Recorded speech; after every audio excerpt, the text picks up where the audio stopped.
श्री स्वामी समर्थ. नमस्कार, मी मंगल तुम्हा सर्वांचं नवीन एका व्हिडिओमध्ये अगदी मनापासून खूप खूप स्वागत करते. तर आजच्या व्हिडिओमध्ये आपण पाहणार आहोत उद्या म्हणजेच 10 जून रोजी वडाची पूजा आपण कोणत्या शुभ मुहूर्तावर करायची आहे, म्हणजेच या दिवशी राहुकाळ असणार आहे. तर राहुकाळ कोणत्या वेळामध्ये आहे आणि वडाची पूजा आपण कोणत्या शुभ मुहूर्तावर करायची आहे याबद्दलची सविस्तर माहिती तुम्हाला या व्हिडिओमध्ये देणार आहे. त्यासाठी व्हिडिओ शेवटपर्यंत पहा. चॅनलवरती नवीन असाल तर चॅनलला नक्की सबस्क्राईब करा. लगेचच आजच्या व्हिडिओला सुरुवात करूयात. वटपौर्णिमा पूजेचा शुभ मुहूर्त असा असणार आहे. वटपौर्णिमेची सुरुवात 10 जून 2025 रोजी सकाळी 11:35 सुरू होईल आणि 11 जून 2025 रोजी दुपारी 1:13 पौर्णिमा असणार आहे. तर 10 जून रोजी आपल्याला वटपौर्णिमा साजरी करायची आहे. 10 जून रोजी वडाची पूजा करण्याचा शुभ मुहूर्त असा आहे.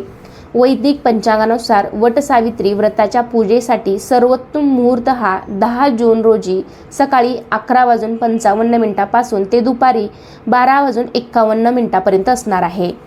तर या वेळेमध्ये तुम्ही वडाची पूजा करायची आहे. तर सर्वात सर्वोत्तम हा मुहूर्त आहे. या वेळेत तुम्ही वडाची पूजा करायची आहे. तसेच राहुकाळ हा 10 जून 2025 रोजी दुपारी 2:30 पासून ते 3:30 असणार आहे.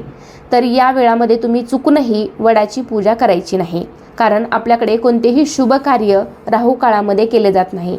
त्यामुळे तुम्ही सौभाग्याचा जो सण आहे, वटपौर्णिमेचा हा सण आहे, जी वडाची पूजा आहे, जो मी शुभ मुहूर्त तुम्हाला सांगितला तर त्या शुभ मुहूर्तातच करायची आहे. राहुकाळात तुम्ही चुकूनही वडाची पूजा करू नका.